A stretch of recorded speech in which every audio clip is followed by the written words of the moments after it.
This is a download from the BBC. To find out more and for our terms of use, please go to bbc.co.uk. Hello. Puerile, self-righteous, nauseating, immature, simplistic.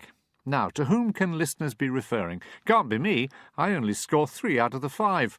Must be another RB. Hello, I'm Russell Brand. Vote for the least worst party. Not good enough, Tom. Not good enough. That's a mature... I wonder how much longer the millions of people who fund the BBC are going to have to endure the organisation's quite shameless collusion with and promotion of Russell Brand.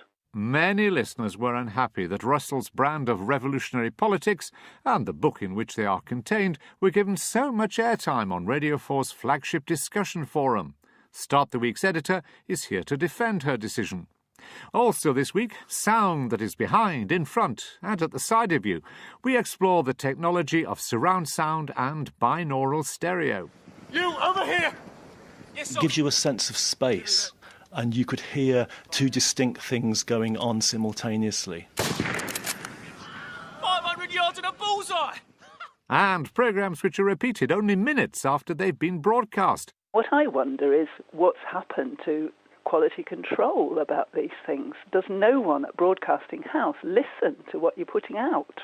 We will investigate what went wrong and why. But first, Russell Brand has a book to promote, 6 years after he resigned from the BBC after making cruel and crude jokes about a member of the actor Andrew Sachs family. It cost the controller of Radio 2 her job. Some believe that Russell Brand is long on denunciation but extremely short on solutions, and most of our contributors are frankly baffled that the BBC should be giving Mr. Brand such prominence. They were particularly aggrieved when he appeared as one of 4 guests discussing revolution on Monday's Start the Week. David Crichton-Watson, London. The 39-year-old Brand gave his usual self-promoting teenage performance, interrupting everyone else, attempting to shout down other opinions and hijacking every conversation so that we can all benefit from his views. My country, the US, but it is unfortunately still the world's most powerful country. You think that's unfortunate? Yes, I do. In the way that it... let me ask my question. That's a long, long story. It certainly is. And it's not being aided by the current democratic system. Let her ask her question. 3 cheers for Russell Brand on Start the Week. I'd vote for him any day. David Ginn. Radio 4's Start the Week was a farce today. It should have been called the Russell Brand Show. Why does the BBC give this person so much airtime? He is so self-centred and basically took the show over. This guy is not good radio and is no good for this type of show. So why was Russell Brand deemed a suitable guest for Start the Week? Did Radio 4 merely become another cog in his publicity machine? Rebecca Stratford is editor of Conversation at Radio 4, responsible for Start the Week, In Our Time and Midweek, amongst others. I asked her whether she considered Russell Brand a serious political thinker. We thought extremely carefully before inviting Russell Brand on to Start the Week, as we do with all our guests. And of course we understand that he is a controversial figure. What we do on Start the Week every week is to invite 4 guests to come and talk about a big idea, be that a political one or one from business, the arts, or a figure from history. We talk about something that is in the air at the moment, something that is of interest to people, and something that we can debate. But presumably the people you asked to be on your programme, therefore, are, in your view, serious thinkers. Do you think Russell Brand is a serious thinker? We invited Russell Brand because his book, Revolution, is being discussed pretty much everywhere at the moment. He does seem to have the ear of a certain generation, and his views on non-voting have been much debated. Well, you're arguing there that you're having him on because he connects with a particular part of the audience. It's often difficult for Radio 4 to reach, but not necessarily because you think what he has to say is of real substance. Do you think what he has to say is of real substance? It felt like an interesting debate for us to have. We had him on the programme with a very serious panel of guests, a historian, a philosopher as well, and we do have a diverse range of guests on the programme. It's not the same every week. Last week you might have heard Andrew Roberts talking about Napoleon. Next week you will hear Martin Wolf talking about the financial crisis. Yeah, well, people may think, therefore, that that is the sort of person you should have rather than Russell Brand, and they would also point out, as they have to us, that whichever programme he appears on, he tries to dominate, talk over other people. Weren't you concerned about that he wouldn't regard himself as an equal partner, but as a superior partner to the discussion? We think very carefully about every guest we have on the programme, and for instance, where we put them in the programme, Russell Brand was third of the guests who spoke. You didn't hear from him for, I think, something like 9 minutes, and it was only about 20 minutes into the programme that you got his substantive argument. Start the Week is about challenging and debating the ideas. It's not just asking the person to tell us all about them. And if you heard the programme, I hope you'll know that Russell Brand was challenged both by our presenter Tom Sutcliffe and also by the other guests. Well, I, of course, heard the programme, but it's not for me to express my views about it. But Mari Roberts says about Russell Brand that his latest foray into serious politics, she put that in inverted commas, is only the next in a long line of self-serving populist roles where he gets to practice long words in order to sound like a working-class intellectual hero. His contribution this morning was abysmal and embarrassing. What did you think of his contribution? I'm really sorry that Murray thought that his performance was abysmal. Not everyone agrees with her. We've heard from Rachel, for instance, one of your listeners, and we've been contacted by listeners who did enjoy the discussion very much. But yes, Start the Week is the place to debate and challenge and hear about the latest ideas. But he's had plenty of other places to appear, newspapers, Newsnight in a famous or infamous interview with Evan Davis. He even managed to gate crash Match of the Day and give Sam Allardyce, the West Ham manager, a kiss on the cheek, which was a rather curious way of promoting his book. I mean, he is promoting his book, isn't he? This is why he's appearing everywhere at the moment, and you must know that his main purpose in appearing on your programme was to sell more copies. The fact is that anybody who is on Start the Week is, to a certain extent, getting publicity. But do I think this was the right forum to discuss and debate and investigate his ideas? I think so, yes. Now, some people were surprised, of course, to hear Russell Brand on BBC Radio after the so-called Saxgate affair. Were you worried, therefore, about inviting him again? Was there any bar? Did you have to go to anybody in the BBC and say, I know this guy's offended in the past, but can we have him on now? That was a moment in broadcasting that no one in the BBC condones, and of course we thought very carefully about putting him on. We are also very sorry and aware that there are some people who did not want to hear him on Start the Week and who never want to hear from him again. On this occasion, after extremely careful consideration, we felt it was right to invite him in this context with these guests to participate in a discussion about revolution and change. Our thanks to the editor of Start the Week, Rebecca Stratford. Now, last week on Feedback, the BBC's Disability Affairs correspondent, Peter White, talked about the use of inappropriate language in describing people with disabilities. It was all kicked off by Lord Heseltine's use of the word handicapped in an edition of Any Questions. That led a number of listeners to complain that the veteran politician should have been challenged on air for using an out-of-date and potentially offensive word. That debate had got to a point where I don't think it would have been appropriate to correct him. I mean, the most important thing to say is, had a presenter, had it been Jonathan who said it, it would have been appropriate to perhaps rap Jonathan over the knuckles. But not, I don't think, different rules apply for guests. Well, Peter's interview certainly sparked a lively debate in the feedback inbox on both sides of the fence. Hello, my name's Rosalind Mackenzie. This rumpus about the use of the word handicapped is nonsense. I am disabled, whatever you want to call it myself. When I was still in work, I was definitely handicapped compared to a lot of other people. I didn't find it insulting at all. I found the term merely descriptive. Hello, my name is Tanya Canham. I wholeheartedly agree with him. I do absolutely hate the term visually impaired. I don't like the term. But you prefer blind? Yeah, because that's what I am. I wish people would get things right and use things correctly. Hi, I'm Derek from Wallington in Surrey. If what I would call the word police make other people far too worried about how they refer to things to discuss matters which are very important, and I think that's detrimental to everybody. if we become too prescriptive about language, then what we start to do is make people afraid to raise subjects. Hello, my name is Asha and I'm 11. Dad put on Radio 4 and the man started speaking about the word handicapped. If people with disabilities don't like that, then they don't like it, so it should be stopped because it's just offending them. What is acceptable language is continually changing, so please let us know what you think. Now, we've had 2 RBs in the programme so far, me and Mr. Brand. Now, he's a third, Rick Bailey, the BBC's chief political advisor. He needs, arguably, the thickest skin in the corporation, since he has to deal with the political parties in the run-up to the general election. And they're not happy. Well, they never are. This week, it's the Green Party which is cross. And the reason is the BBC's political assessment of the state of the parties, as quoted by John Humphreys when I talked to him a couple of weeks ago in Feedback. We're now maybe in a third era, and quite how it's going to turn out, especially now that we have a fourth national party, UKIP. 4 national parties? Cindy Barnes, I am absolutely furious with John Humphreys because we don't have a fourth party, we actually have a fifth party. The Green Party have had an MP much, much longer than UKIP have.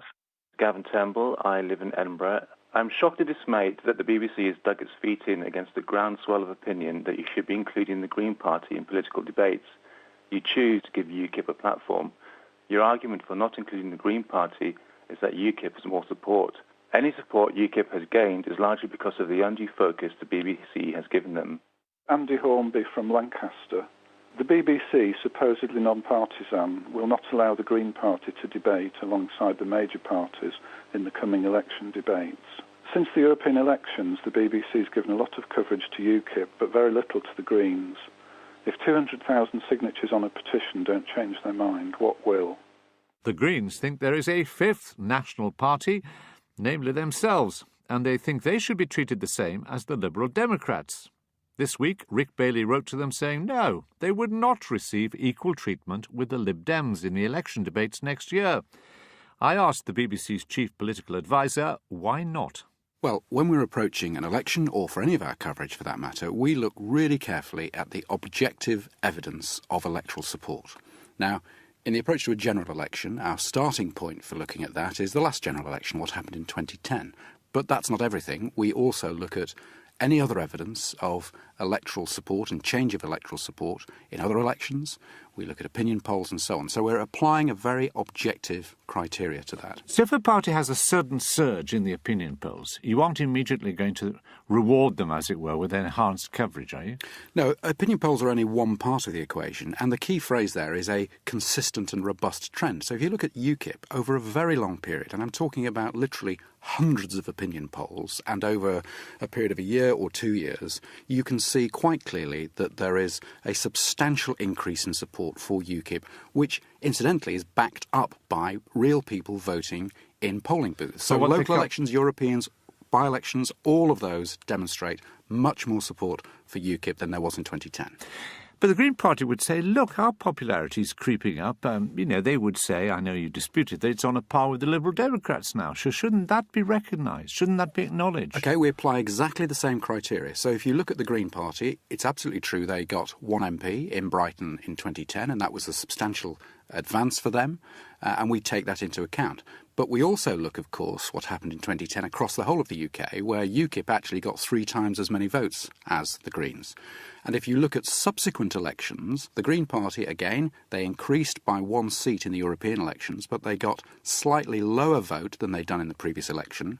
UKIP put on 10% in that vote and won the poll. So we look at these really objectively. And what we've said to the Greens, what I've said in the letter that I sent to the Greens, was that we will continue to look at that evidence. All we've done at the moment is put forward a proposal for something that may happen next year. So what have you proposed in terms of the debates to happen before the next general election? Who takes part? How many are there? The 4 broadcasters this time have come together. We thought that what happened last time was really good for democracy. It was good for engaging people in the election, particularly young people, where the turnout actually went up at almost twice the rate for the rest of the population. And the debates had a big part to play in that. So we want to do them again. But all we've got at the moment is a proposal. There are no debates yet happening next year. So all the broadcasters have done is come forward with a proposal and an invitation to the party leaders to talk about that proposal. That's all that's happened. And briefly, could you outline that proposal? At the moment, the proposal is that we have 3 debates across 4 broadcasters, so it is a bit more complicated than last time. One debate of 2 people, a head-to-head between Labour and Conservative, a debate of 4 parties, and a debate of 3 parties, and that's the one that the BBC is proposing, the debate between Labour, Conservative and Liberal Democrat. Now, in addition to that, each of the broadcasters separately has to take account of its own impartiality. So around each of our debates, we will be doing other things, debates across the nations, other programming which is very closely linked to the debates, to make sure that all parties get a fair say in the election. Now, at this stage, it would be fair to say that every single party has said, we don't like what you're offering. Now, is this par for the course? Well, I'm sure I don't need to remind you that we didn't have debates for 50 years after the Americans had them. They are incredibly difficult to make happen. The one thing I would say to you is that every party, including the Greens, but all parties, look at the evidence and choose the part of the evidence which suits them. What we have to do is to look at all of that evidence and take a judgment about how to apply weight and how to come up with a sensible proposal which will make these debates happen. Rick Bailey, the BBC's chief political advisor. And please do let us have your comments on that and anything to do with BBC Radio, programming and policy. You can write to Feedback, PO Box 67234, London SE1P4AX, or leave a phone message on 03 333 444 544. Standard landline charges apply, but it could cost more on some mobile networks. Or you can send an email to feedback@bbc.co.uk, and you can tweet us at BBCR4Feedback. Now, if you're listening to this on stereo headphones, and a few of you do, here is an oral treat. I held it to my cheek and could hear the heartbeat of my truest friend. I'll rest my head there again ere long. Your loving son, Horace. Let's go.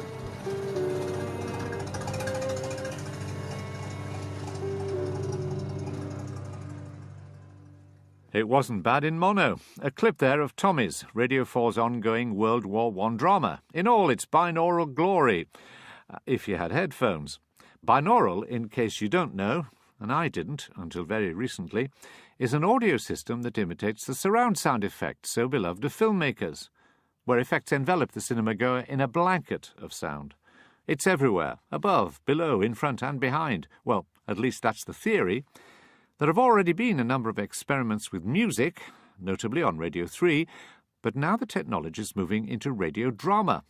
I've been along to the BBC's R&D, that's Research and Development Department at White City, just down the road from the now deserted TB Centre, to find out more. I'm here in the user testing lab of the BBC Research and Development Department. I've never quite seen as many loudspeakers in one room at any one time. With me is Adrian Apley, a feedback listener who... Well, what do you want to find out, Adrian? Well, I downloaded the programme in the hope I could listen to it in surround sound, but I couldn't get it to play. This is Under Milkwood? Yes. It was distorted and it kept stopping and starting. It just wouldn't play properly at all. So if I could turn across to Chris Pike, who's a senior scientist from BBC R&D. Chris, any idea what the cause of that would be? Yeah, unfortunately, the player that we've developed, it's an experimental player, and the surround sound stream it requires a higher speed internet connection than your normal stereo streams. So for some listeners, there'll be problems. So it's an important thing to make clear that we're the research department, and when we make these things public, we're looking for feedback before they ever come to becoming a mainstream BBC service. This skull at your ear hole is Curly Bevan. Tell my auntie it was me that pawned the Ormaloo clock. Aye, aye, Curly. Tell my missus no, I never. Chris, what's the difference between surround sound and binaural sound? Surround sound covers a wide range of different systems, but it's the idea that we create an impression of sounds coming not just from in front of us, as you get with stereo, but from behind, or in the future even above. So if we sit down here and listen to a programme with all of these loudspeakers at every corner of the room, That's the experience we'll get, the sound coming from everywhere, all around us. That's the idea, yes. Well, there's an obvious problem, though, is that most people at home don't have access to all of that. So what's binaural sound? Binaural sound is targeted at headphone listeners.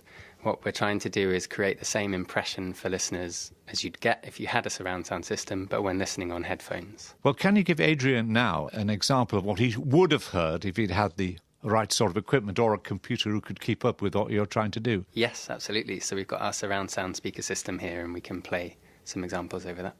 Give him cenopods and lock him in the dark. Off to the reformatory. Off to the reformatory. Learn him with a slipper on his BTM. Waldo? Waldo? What are you doing with our Matty? Give us a kiss, Matty Richards. Well, Adrian, what do you think of that? I thought that was wonderful. Well, unfortunately, the listeners at home now are probably going to have to take your word for it because they won't have heard it as we've just heard it. Just sitting here, I thought I was surrounded by people. That's the first thing. And not just people who were in the same room, but people who were long distance away and people who were close up. I had a sense, well, I suppose it is 3D sound, isn't it? It is 3D sound. I was absolutely knocked out by it. It just brings out the voices in such a spectacular way. It brings it to life. Just magical. Well, also with us in the user testing lab is David Hunter, the BBC drama producer and producer of Tommy's.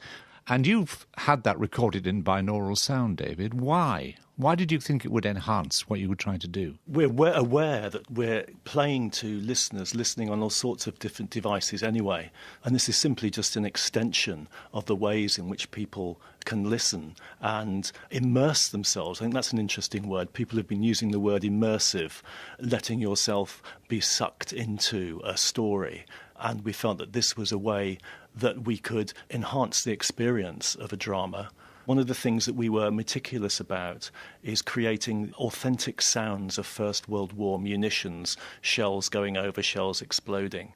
The noise of the gun firing travels at roughly 1,100 feet per second, the speed of sound, directly to his ear. But the shell, travelling in a calculated arc high into the sky, is only heard when it passes overhead. Once it returns to Earth, the noise it makes travels directly to the listener's ear again. Let's see what happens, shall we? You can sense the movement of those munitions in a way that the soldiers at the front would have done. And how difficult is it to produce for binaural sound? It's very easy. It's very easy. You don't need more microphones. We recorded in the normal stereo arrangement with, I think, one extra microphone, recording onto lots of different tracks on the computer, so that we then had the facility to play with those, to balance those, to move them around. Do you think this is a fresh age of sound? Do you think in a way that radio can have a fresh lease of life under this system to give you a depth of experience you won't have had before? I think so. I think sound is something we don't entirely understand its effect, its emotional effect. Many more people are now listening on headphones too. So what I really like about it is that it's going to free this up to people who haven't got much money, who don't want to buy 24 speakers or however many speakers are needed. A simple pair of headphones and an iPhone, they can listen to one of our plays in binaural stereo, which is fantastic. Our thanks to David Hunter, the producer of the Radio 4 drama Tommy's, to Chris Pike from BBC Research and Development, and of course to listener Adrian Apley. My ears are still ringing in binaural stereo and surround sound. Details of how you can access binaural audio are on our website. Now, the issue of repeats is no stranger to the feedback inbox. Most recently, some have queried why Neil McGregor's Germany series has a triple daily broadcast. Kathy Page, Cornwall. The programme Germany, Memories of a Nation, is excellent, but why do we have to listen to it 3 times a day? I think it's a bit too much of a good thing, really. And feedback listeners have now identified a new form of BBC repeat, where a programme goes out again, mere minutes after its scheduled broadcast. And when Herbert was rector at Bemerton, he went twice a week to attend choral evensong in Salisbury Cathedral. Regarding the service... On Sunday the 19th of October, anyone snuggling down for the night in the company of their beloved Radio 4 would perhaps have had their spirits gently elevated by the reassuring tones of Mark Tully talking about the metaphysical poet George Herbert. Then back to brutal reality with the midnight news, before, 15 minutes later, this. Now on BBC Radio 4, it's Thinking Aloud with Laurie Taylor. George Herbert, who is the subject of our programme today, is the poet who gave us the title Something Understood. It's the last phrase of his poem. In case you hadn't understood it the first time, Mark Tully started his programme all over again. Those waiting for Laurie Taylor and Thinking Aloud were left wondering if it was Groundhog Day. This is BBC Radio 4, and I do apologise. It's time now for Later Than Published, Thinking Aloud with Laurie Taylor. Hello. It's now almost a year since we learnt of the... An unfortunate technical error, annoying but extremely rare. But then it happened again, 3 days later. This time it was an even more rapid repeat, as the comedy The Music Teacher received an encore less than a minute after it had finished. So good they played it twice. It's William Brotherston from Edinburgh. I can't remember having this experience before and find it strange that it would take so long for the BBC to realise its mistake. It was also strange that the same thing happened twice in the same week. Judith Morgan from West Norwood.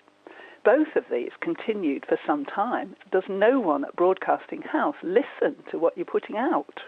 So why did it take so long to spot and correct the mistakes? And was anyone listening in presentation? Well, was there anyone in presentation? Questions our listeners wanted us to ask Radio 4, but the network wasn't keen on doing an interview and instead sent us this statement. We take very seriously any interruptions to the planned schedule, and we are sorry that these errors occurred. The Radio 4 Continuity Studio is operated by one person, whose responsibilities include guiding the listener between programmes, taking care of the technical aspects of getting these programmes to air, lining up the next junction, ensuring everything is sticking exactly to time and monitoring the output. Across a year, the announcers are responsible for over 20,000 junctions on Radio 4. And while mistakes are rare, regrettably we did have 2 incidents last week where the wrong programme was cued. One where the announcer was distracted by a technical difficulty with the weatherman's microphone, and another that coincided with a shift change. Both mistakes were rectified as quickly and seamlessly as possible.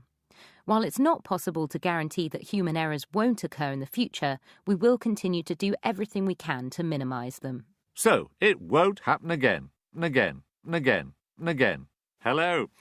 Puerile, self-righteous, nauseating, immature, simplistic. No, we've had enough of that, and of the RBs. So it's goodbye from him. Thanks. And it's goodbye from me. Goodbye. Sheen. Rebecca Stratford is editor of Conversation at Radio 4, responsible for Start the Week, In Our Time and Midweek, amongst others. I asked her whether she considered Russell Brand a serious political thinker. We thought extremely carefully before inviting Russell Brand on to Start the Week, as we do with all our guests. And of course we understand that he is a controversial figure. What we do on Start the Week every week is to invite 4 guests to come and talk about a big idea, be that a political one or one from business, the arts, or a figure from history.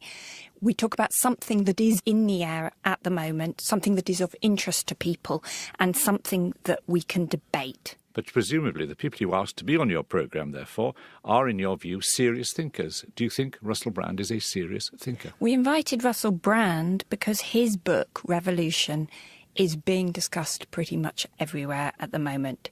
He does seem to have the... London.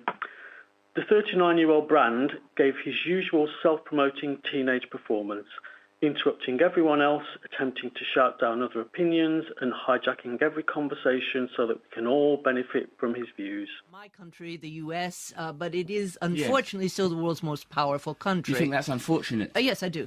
In the way that it let me ask my question. That's a long story. It certainly is.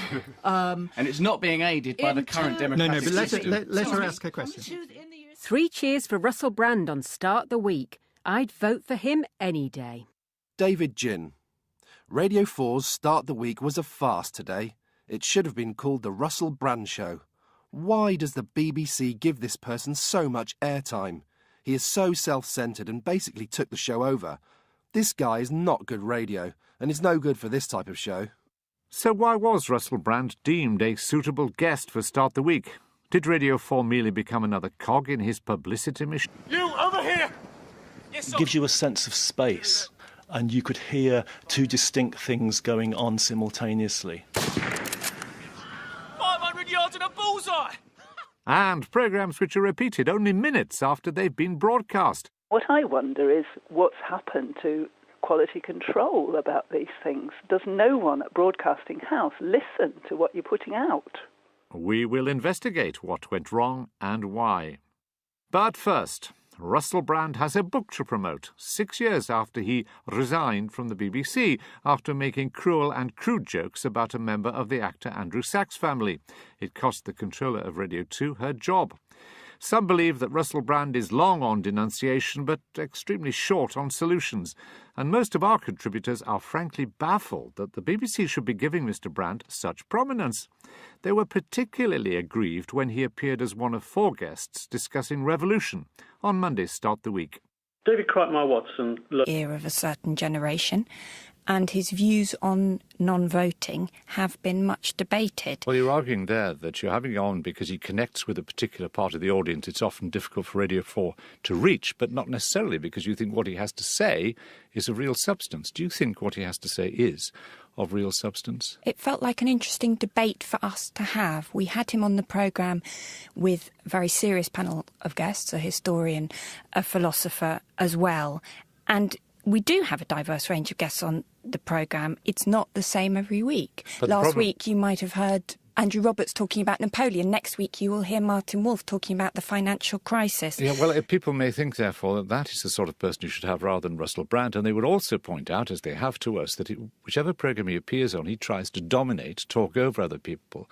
Weren't you concerned about that he wouldn't regard himself as an equal partner, but as a superior partner to the discussion? We think very carefully about every guest we have on the programme. This is a download from the BBC. To find out more and for our terms of use, please go to bbc.co.uk. Hello. Puerile, self-righteous, nauseating, immature, simplistic. Now, to whom can listeners be referring? Can't be me. I only score 3 out of the 5. Must be another RB. Hello, I'm Russell Brand. Vote for the least worst party. That's not good enough, Tom. That's not good enough. That's a mature. I wonder how much longer the millions of people who fund the BBC are going to have to endure the organisation's quite shameless collusion with and promotion of Russell Brand. Many listeners were unhappy that Russell's brand of revolutionary politics and the book in which they are contained were given so much airtime on Radio 4's flagship discussion forum. Start the Week's editor is here to defend her decision. Also this week, sound that is behind, in front and at the side of you. We explore the technology of surround sound and binaural stereo.